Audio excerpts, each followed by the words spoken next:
नमस्कार विद्यार्थी मित्रांनो, इयत्ता 10वी मार्च 2023 SSC बोर्ड एक्झामसाठी जे प्रविष्ट विद्यार्थी आहेत तर त्यांच्यासाठी उद्या म्हणजे सोमवारी जो पेपर होणार आहे तो आहे विज्ञान भाग 2 म्हणजे सायन्स पार्ट 2।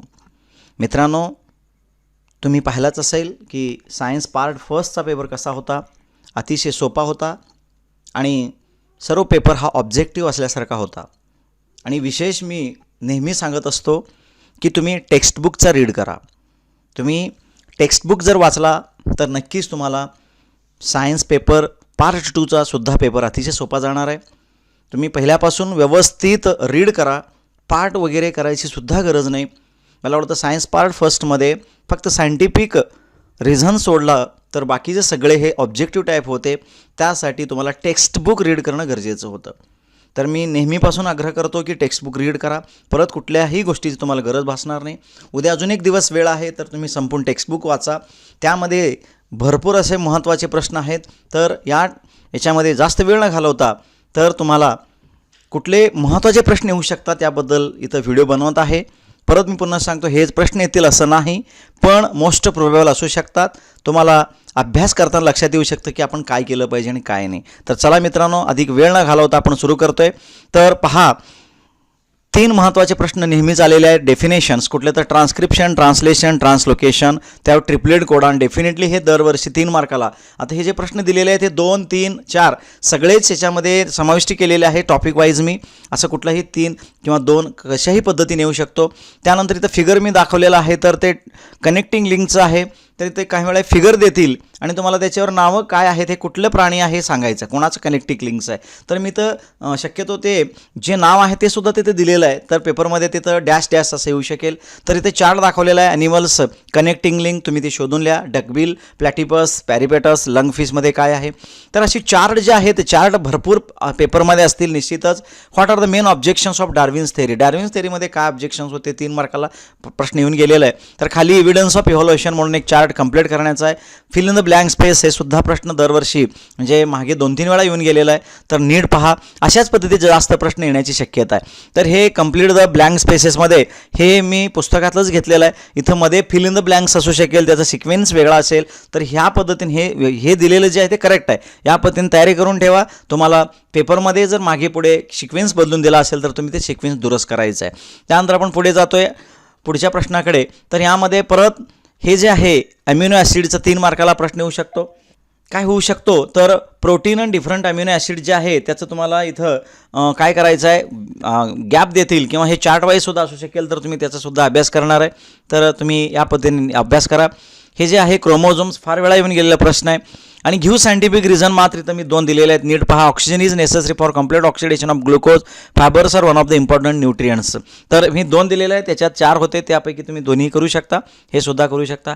वेल लेबल डायग्राममध्ये तुम्ही पाहू शकता, तर हे जे आहे पार्ट्स ऑफ फ्लावर ह्याच्यामध्ये मी सांगू इच्छितो याच्यावर 5 मार्काचा सुद्धा प्रश्न येऊ शकतो।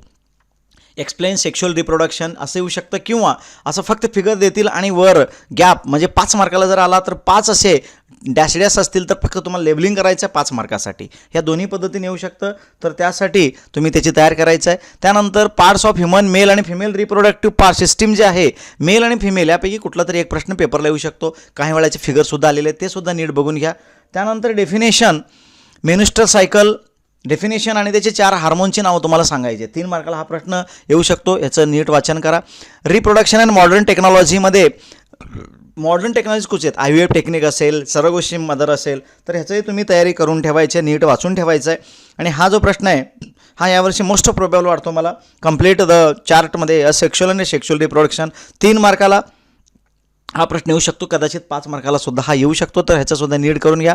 आणि हे सुद्धा 3 मार्काचा प्रश्न आहे। Gender of child is determined by the male partner of couple, explain with reason whether statement is true or false. हा डेफिनेटली अतिशय महत्त्वाचा प्रश्न आहे।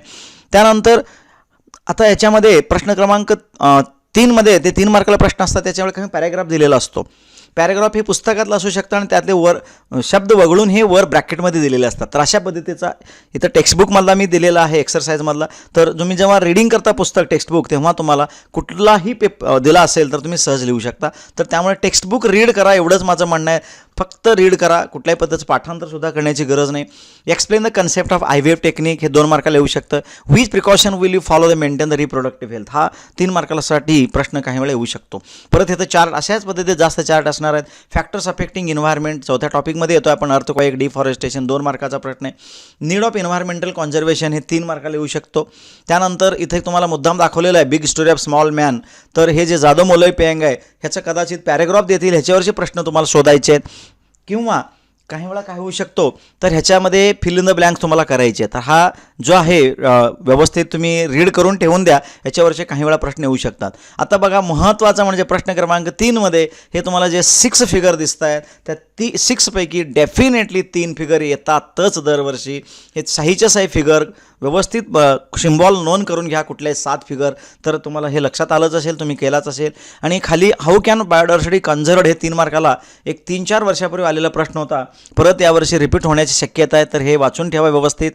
हे तर मी काही फिगर दाखवलेले आहेत. हे कशासाठी दाखवलेलं आहे तर तुम्हाला मित्रांनो, तर बघा क्लासिफिकेशन ऑफ थ्रेटन्ड पेसीज जे आहे हे मॅच द पेअरमध्ये येऊ शकेल. किंवा तुम्हाला ह्याच्यावरचे फक्त गिव्ह एक्झाम्पल्स ऑफ इंडेजन स्पेसीजचे एक एक्झाम्पल, रेअर स्पेसीजचे एक्झाम्पल आणि वनरेबल स्पेसीजचे किंवा इनडिटर्मिनेट स्पेसीजचे एक्झाम्पल हे 3 मार्काला प्रश्न येऊ शकतो. म्हणजे तुम्हाला फक्त ते देतील किंवा चार्ट देतील, एका बाजूला इंडिजन स्पेसची, दुसऱ्या बाजूला त्याचं एक्झाम्पल. अशा पद्धतीने हा प्रश्न आहे. नीट याचं प्रॅक्टिस करा, महत्त्वाचा प्रश्न आहे. त्यानंतर आपण पुढे जातोय. त्यानंतर मित्रांनो 5व्या टॉपिकमध्ये असे भरपूर चार्ट दिलेले आहेत. फ्लोचार्ट म्हणतो आपण. सगळे फ्लोचार्ट मी त्यातले काही फ्लोचार्ट दिलेला आहे, पण तुम्ही सगळे फ्लोचार्ट करून ठेवायचे आहेत. तर पहा इथे फ्लोचार्ट्समध्ये हे मध्ये गॅप दिले असतील, तुम्हाला फिल इन द ब्लँक करायचं आहे. सगळे फ्लोचार्ट इथं काही दिलेलं आहे, तुम्ही सगळे करून ठेवा व्यवस्थित. फ्लोचार्ट एक पेपरला येऊ शकतो 2 किंवा 3 मार्कांसाठी.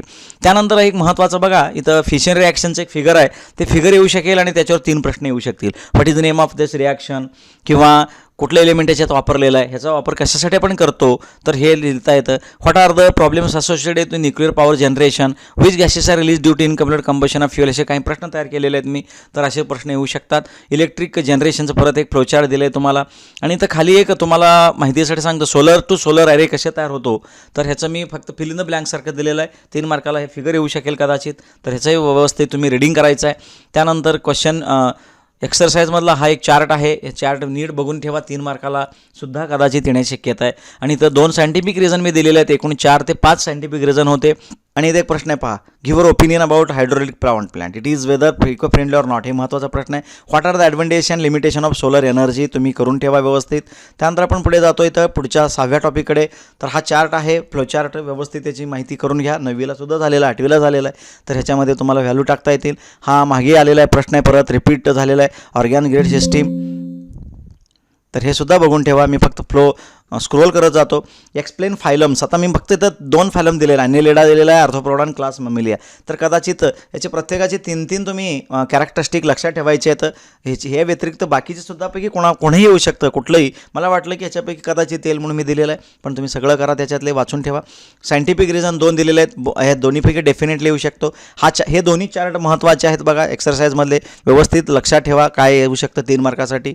आणि युजेस ऑफ मायक्रोबियल एन्झाइम्स हा प्रश्न महत्त्वाचा आहे. अँटीबायोटिक्स म्हणजे काय, त्यानंतर हा चार्ट व्यवस्थित करा, दोन्ही चार्ट. सेवेज आफ्टर प्रोसेसिंग, झंतान गम, हे 2 चार्ट महत्त्वाचे आहेत. तर ते करा. ऑइल स्पिलच्या संदर्भामध्ये मायक्रोब्स, कुठले मायक्रोब्स कशामध्ये उपयोगाचे, ते 5 मार्काला प्रश्न कदाचित येण्याची शक्यता आहे बघा. तर हे सुद्धा तुम्ही करून ठेवणार आहात. तर पहा, complete the following conceptual picture. तर एन्व्हायरमेंटचे ऑइल स्पिल हे महत्त्वाचा प्रश्न आहे, 5 मार्कासाठी तयारी करा. त्यानंतर इथं खाली जातो आपण, नेम ऑफ द ऑर्गॅन, हा एक महत्त्वाचा प्रश्न आहे. Which can be donate before death and after death.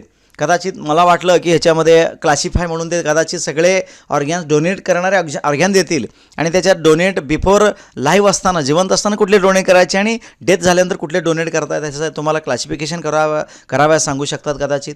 त्यानंतर एक चार्ट दिलेला आहे, हे मॅच द पेअरसाठी, इन्सुलिनसाठी. इन्सुलिन हे कशासाठी आहे, सोमॅस्टोटेसिन डॉर्फ्रिनसाठी.